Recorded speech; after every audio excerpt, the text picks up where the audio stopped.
Hey guys, here we are at part 2 of the DDE versus Fnatic Sen series, and this is going to be a little bit of a Zerg analysis in ZvT.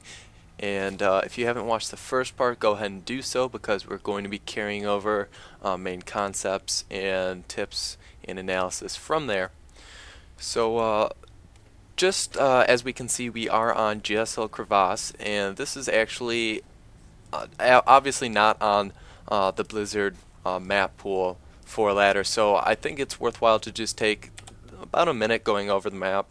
The most notable thing is that we have an expansion actually within your natural base, so I guess it's a natural expansion. I don't know, but yeah, your entry ramp is actually away from the base itself, so it's very secure. However, it only has 1, 2, 3, 4, 5, 6 mineral patches and only 1 gas, so that's something to note. It's a little bit more safe, but as we can see, it's very vulnerable to drops as there's a lot of airspace here, things like that.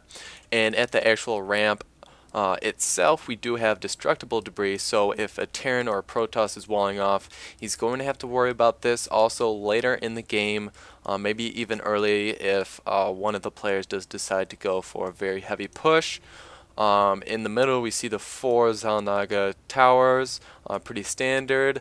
The third base, I guess you would call it, or the second natural, either one, is a little bit far out. It's going to be harder to spread your creep from your main to this natural, so that's a little something to note. We do have destructible rocks all around the map that allow for other pathways that make it more interesting later in the game as far as surrounds and positioning does go. So that's just a little bit of a rundown. I figure it's something worthwhile when we are going to be talking about positioning and how to work the map as Zerg. Now it looks like Sen's actually just going for a little bit of an extractor trick, and notice that he's actually scouting with a drone. Sen is a Zerg who likes or prefers to scout with a drone rather than just relying on overlords. Players like Idra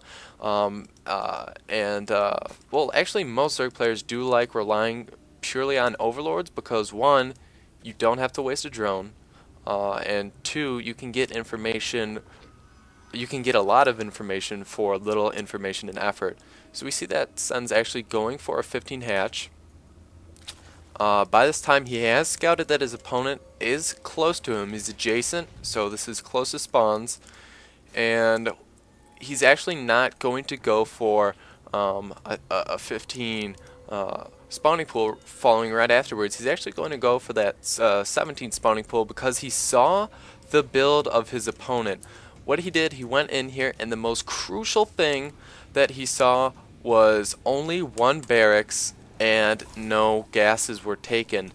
The only thing that the Terran could go with no gases and just 1 barracks could only be an expansion. If he had decided to go for pressure with this sort of silly build, that would just be a terrible idea. He would not have the production to be able to make anything worthwhile. And so very good recognition right there. However, I think this is worth talking about. If you had gone in, you saw a gas, and you saw actually more SEVs and more production going on here, you could definitely expect probably a tech to a factory relatively soon, and you want to stick around and see if a reactor goes down on the barracks, and that is going to be the telltale sign. If he does throw down that reactor, you know you're going to have early pressure in the form of Hellions, of course, because he's going to swap the reactor from the barracks to the factory. If you don't see him throw down a reactor, it could be a 1-1-1. He could be going for early Banshees, but if he could have kept the drone in here earlier, or longer rather, and maybe stolen a gas, that is definitely a good idea. When you see that your opponent does take 1 gas, stealing 1 gas allows you to do 2 things. It allows you to keep scouting for a longer time, and if your opponent wants to go for a heavy gas build such as Banshees, he won't be able to do so when you have taken his gas. But let us just note the build that we do see. Now he sees that he's going for a barracks, so he definitely knows that he either is not getting gas at this point or he is saving gas. So either one, he can't be sure, which is why it's nice to bring an overlord here to be able to sacrifice in the mid part of the game, but just notice how few workers he has and how much gas he is pumping. If we see something like this, we know he's going for a very gas heavy build. He wants to get that gas right away, and we need to be suspicious, and we can either A, gear up for something like this. We can take an expansion and be comfortable to do so because we know he's not going to have a lot of early game low tech units, or we can punish him by going for a heavy bust, because the only thing that separates our Zerglings from getting in his base is this one Marine. So if we could maybe go for a Baneling bust, heavy, somewhat of an all-in, but we can do that on 2 bases either way. But Sen is just going to choose to drone up, getting those 2 queens. Very good idea. Always want to do that. And just notice where he's put his overlords at this point. He's actually going to loop this one around, and he wants to check at the expansion. He's not positive that it's up, but he definitely does have that feeling. And DDE moving out to take these Xel'Naga towers. Very good idea. And notice we're just getting our gases here. We are going to go for a Mutalisk build again, so we want to get our gases just as about we are going for our tech to lair, or a little bit before that.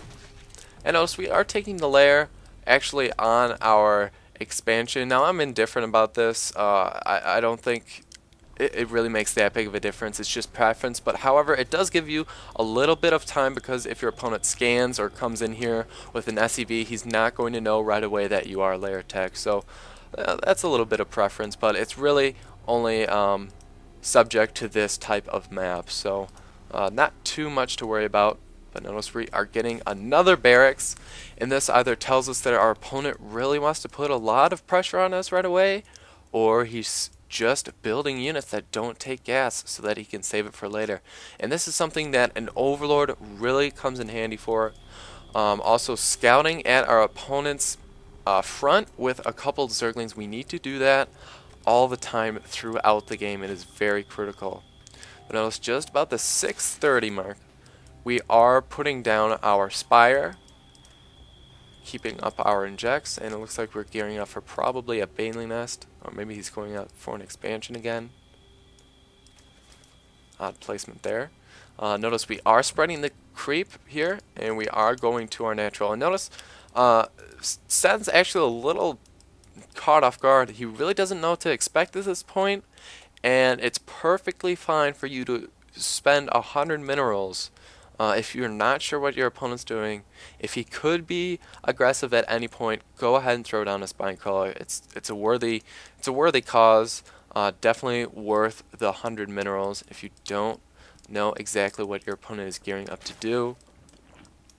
And we are going to take our expansion. Now notice the timing on this. We're taking our expansion as we're starting to spread our creep, and as we're about to finish our Spire. Now the reason for this is, even if we can't defend this with just pure units that would be able to take out any timing push from from DDE, what we will have is Mutalisks that can either take map control or go and attack our opponent and have him hesitate from attacking us. So we're expanding ourselves when we will be able to deny aggression from our opponent. But notice we also are going for these lings, so we are getting a little bit of defense going up here. But I want you guys to notice when the Spire is actually finishing. It's actually finishing right now. Let's see here. It's finishing right as no, I definitely know, right as this Banshee is getting here. Here it is. So what we can do, and notice the timing on the cloak, very important. We're getting Mutalisks out before a cloak is even finished, and we can defend with just our queens. Any sooner, and we would have not been able to make very many Mutalisks at all. Any later, and we really are threatening ourselves with, not being able to defend this at all. Now, notice just 2 queens easily gets rid of a Banshee, and now by the time the Banshee comes back, we're going to have our Mutalisks out.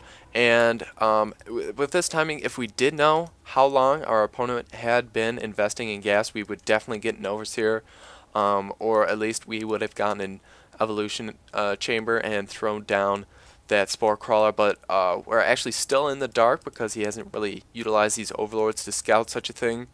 So we don't know exactly that he is going to have that cloak, but we do have the Mutalisks anyway. Now we definitely are going to see it with that shadow roaming around. So we are going for Overseers at this point. We're going to get 2, 1 for each base.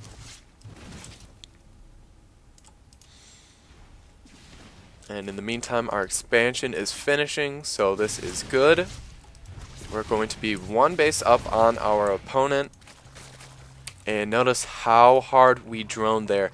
And that is key. The reason why we could drone so much was because we knew for a fact our opponent just spent a lot of time and resources into teching to Banshees.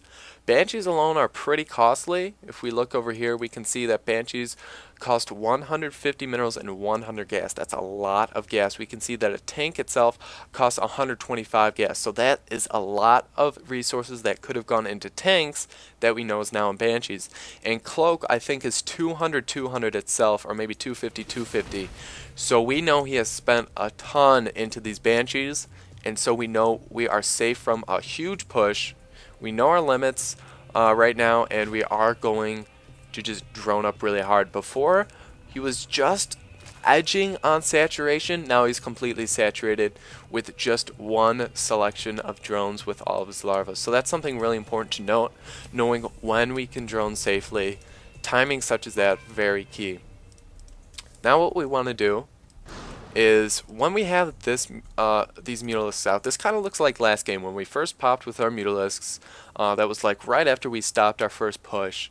Now notice when we have these Mutalisks out, it's right as we're stopping a first harassment. So it's the same idea. We're using them to stop an aggression, and now what we do with them is we take map control instantly. We want to scout around, make sure we get rid of all the Marines at Zelnaga Towers, all of the scouting SCVs, all of the expansions that might be going up, and try to pick off as many units or workers as possible. And notice we're just scouting around this Overseer, making sure no Banshees are hiding out anywhere. And in the meantime, upgrades, so important. And Overlord speed upgrade, this is actually overlooked by a lot of lower league players. When you start getting into mid to late game, having Overlord spread all across the map, we're going to see that later from Fnatic Sen, is crucial, because you will be able to see and stop any sort of drops, or Viking run-bys, or I guess flybys, or Banshee flybys with your Overlords, and you'll easily be able to stop them with your Mutalisks. That is huge. So do try to take advantage of your Overlord spread. Hey everybody, sorry about that. Kinda had to splice the video. Had to take my dog for a walk. She was really whining. Anyway, just note, I think we were talking about Overlord placement. Just notice the Overlord placement from Sen at this point. They're really just very well placed all around his expansion, and he just has complete view. So if any sort of drop were to come, he would know about it instantly, and he would have these Mutalisks to stop it. And notice the Overlord's here, just very well placed, and over here, so he can send this in to scout. But he hasn't actually scouted with us yet. Very interesting. And it will, we will see these Overlords actually spread better and more over the course of the game. So keep an eye on that. And just still notice upgrades. Attack, I would definitely go for the attack first, especially when we're going for Baneling oriented play. And then I would move into double Evo chambers. And that looks like Sen is doing just that. And he is saturating now. And notice, I'm going to go back a little bit. Notice right now he's a little high on his resources, yet he has just about all of his larvae spent except for the exception right here. So what he's going to do, he's actually just going to go ahead and throw down a macro hatchery. Now this isn't necessarily because he can't spend all of his resources, but it's kind of in the anticipation of an inevitable timing push from the Terran. Now, it's often times that a Zerg can't stop a Terran push when it does eventually come, because he simply doesn't have enough units, and that's often because he doesn't have enough larvae. And that doesn't necessarily mean you're off on your injects, it just means you haven't been able to get out the right amount of units when you have been saturating and going for all of these drones. So this kind of compensates for that. And this makes it much safer to go ahead and sooner take another expansion. So taking a macro hatchery makes it okay to go ahead and take another expansion soon within that time. Now he has been using his Mulus just scouting around at this point. He did notice, did take out a couple of mules, and still denying harassments like we just saw. So he's all over the place. Gonna go ahead and speed this up. Notice upgrades, upgrades, upgrades. So important for Zerg. Really, that I've seen a lot of games where that has won matches. Okay. Notice overload speed is done, and notice how much of this map we can see. If we go ahead and go to the vision of Sen, he can basically see everything at this point, with the exception of maybe these two expansions. And if we go to that of DDE, wow, this is a very dark map, a lot of fog of war, and this would just make me scared to play Terran, because he's playing in the dark, with the exception of a couple scans that he might throw down here and there. But really, how can he know what is going on? So Zerg can really take advantage of, you know, seeing everything very easily. So we really need to do that, because it is just a very easy thing for us to do. And notice in this game he's going for the same amount of Mutalisks. He's kind of going for the medium amount, where you have to do damage, especially when you're upgrading them. And they also can be good for just keeping the unit composition for the mid game, but later in the game they're going to dwindle, and in late game he's going to replenish this food supply with infestors, ultralisks. So these are just serving as a gateway unit, if you will, a transition unit. They're not going to be the main composition, especially because he notices his opponent is transitioning into Thors with heavy upgrades, so we don't want to mass Mulisks against this. Taking down rocks at critical areas, just expanding, expanding.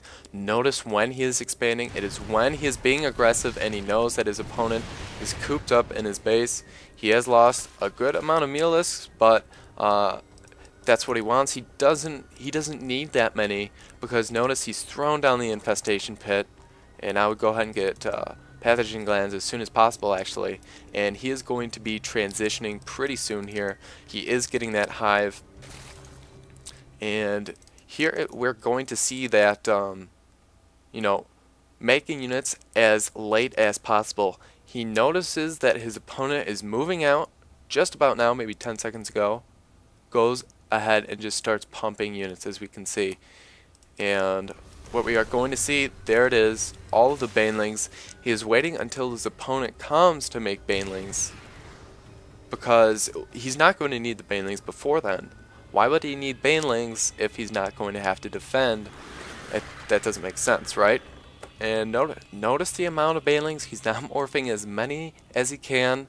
He only got 14, and how many Zerglings does he have? Just 109 Zerglings, so it's actually about a 10 Zergling to 1 Baneling ratio, roughly around there, maybe 9 to 1. So notice that ratio. It's going to depend a lot on your opponent's unit composition too, but in general, when your opponent's going tank marine, you don't need that many Banelings as long as you micro them correctly. And it looks like he's going to get a few more, because he does notice a lot of Marines, and a little bit of Mr. Micro. It's alright. But notice how he's positioning himself. He's already brought back out of range of the tank fire. Those production tabs still making Zerglings. Keep your injects going during this time. If you're not attacking, make sure you're staying on top of your injects, because after all the dust is settled, after a huge battle, having all of your larvae popping at the time is going to be critical because the Terran will just have a bunch of units just sitting outside his base like this, all stockpiled and ready to go after they lose a battle, or after a battle. It doesn't matter if they lose or won. And you're going to have to rely on all your larvae, so just make sure you're injecting during these times, but no production tab. And he is moving out. He's going for a double-pronged attack. Whenever you can, take advantage of the positioning of the Terran and take advantage of the map. Obviously, we have this huge ramp where we can swarm in from here in this path and from over here, which is going to be a little bit more difficult, but we definitely need that two-pronged advantage to be able to surround and kill as many units as possible. But just purely Zerglings and no Mulisks. And make sure you do time this correctly. See, he's actually going in right now. I would kind of wait for these units to be settled, and he actually is not really in position with these, but I guess he wants the timing a little bit different, so he will be able to split that up.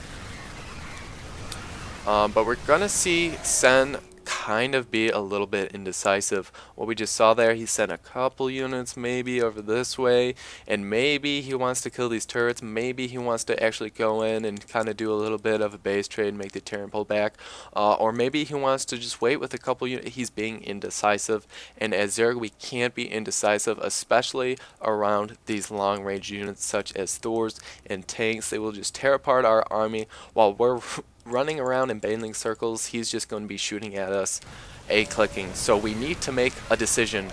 Any decision we make at this point, either going straight for the army, because he is a little bit detached from his tanks, or going straight for his base, either one would be acceptable. Taking out expansion at this point, we'd be, 3 expansions up if we took this out, or if we just decimated this whole army. Either way, we cannot lose. So just make a decision is what I'm trying to say here.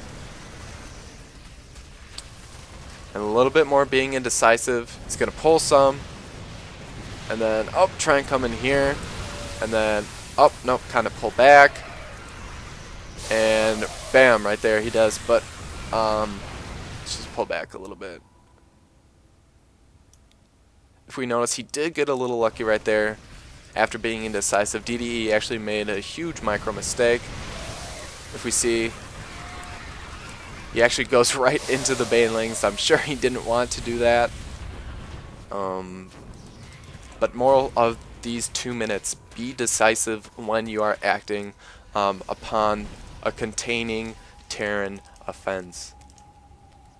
But notice in the meantime, because of all of those injects, we have all these Zerglings and banelings ready to go. And like we said, Terran is just going to have that stockpile of units. He already brought it over, I do believe. Yeah, he already brought it over, and it's just going to go right back on the offense. And this is key, using the few Mulists he has left.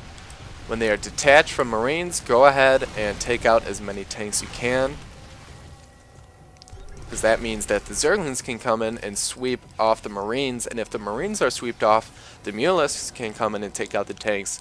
So you really have to realize and take advantage of the symbiosis of the Marine tank duality. So just swarming in. Again, he wants his opponent to pull back. Notice how he kind of baits him away from the tanks with these Marines. He's going to take advantage of the siege of the tanks, right, of the very immobile units, and make the mobile units have to do a lot of work. And then he's going to try and punish him for coming back, right, using the banelings.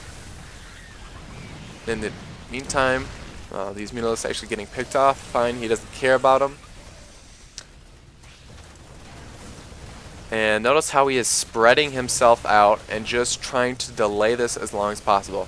It's not necessarily that he wants to do damage or that he's trying to kill off a bunch of barracks. What he's trying to do, if we go back, is wait for his tech, because he's actually, has he thrown down? No, he's just waiting for his tech. He's just, right now, while this is happening, I bet you he's actually, yeah, he actually is macroing. He doesn't care about this. He's just doing injections. He's making sure everything is being built that he wants to be built, and he's going for, you know, a few tanks that are a little bit susceptible in the meantime. But notice he's just focusing on his economy while he is just A-clicking in here, because this is just menial stuff. This, if he kills 2 supply depots, that's not going to matter in the long game. He's looking in the long game where if he sends all of his drones over here, where he's going to get 300 more minerals a minute than just having them sit over here, that's what's going to matter. So the 2 supply depots, who cares?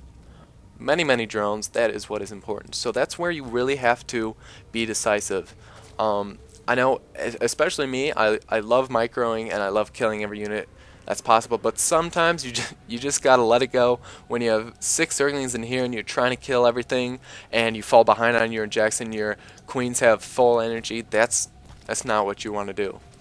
But in the meantime, he was teching. Notice still the upgrades, being so good about the upgrades. We're actually seeing Adrenal Glands again. Love it. Is getting those Broodlords and actually is getting Infestors as well. So this is just going to be a deadly combination. The Thors, I think they are the same range against as Broodlords. Broodlords also have 10 range. No, actually the Thors outrange them by 0.5. Kind of interesting, but Broodlords also just very deadly against this sort of composition, because the Broodlings actually do allow for the tanks to shoot at them, which in turn does splash damage to Marines, which are taking the fire from the Broodlords. So really it's just a very nice composition. But notice DDE going for drops late game. Obviously we're going to see that. We're going to be able to react fairly quickly. He's actually going for like a triple drop here, so he's going to have to manage his units well. And he's going to be a little caught off guard. Very nice play by DDE, if you think about it. But really, just purely from production, units that are spurring out, he'll be able to use those to go ahead and clean everything up, rather than units that are already existing. Just going to go ahead and use a couple of fungals. Why not? Clean everything up. Very nice. And you should know that when a Terran is trying to spread you out like this, he's probably going to try to siege up in the meantime and gear for another attack. Normally where he has been the whole game. In this case, it's going to be this nice little cliff near the Zelnaga, which if you think about it is very nice positioning.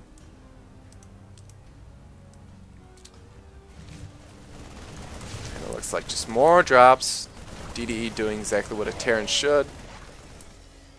A couple of fungals there, and notice how he's not keeping his whole army in one place. Now he's kind of spread out, but he has the main of it right where the Terran would be most likely to attack. And notice, still been attacking this whole time, been shying away a little bit more from those very larva inefficient units such as Zerglings. He's still getting them for Banelings and Surrounds, obviously, but less Mutalisks to obviously no Mutalisks, and going for Broodlords and Festers and Ultralisks, things that take up a lot of your resources because you don't want a lot of them lying around, and take up food and allow you to really just pump them out and do a lot of damage. So very heavy hitting units in the late game, which is exactly what you need.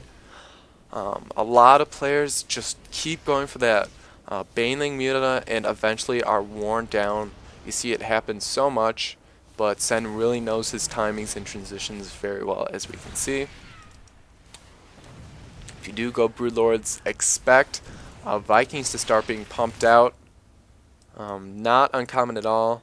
So have a couple Corruptors unmorphed, or just be ready to fungal these Vikings with your Infestors, as we see here. We're actually going to throw some Infestant Terrans as well. So really using those Infestors very well. Focus fire down these Vikings if you can. And now it's just going to be a micro game. Now it's just going to be a micro game, and if Sen can just take out this last huge push, he's basically won the game. Because DDE's been behind on so many bases, been so behind on map control, and once again I'm just going to show you guys the vision of DDE purely in about this little corner, and the vision of Sen is just about everything else. So he's really been doing a great job of that, and he's been keeping injects as well, and now he's just going to gear up for an attack.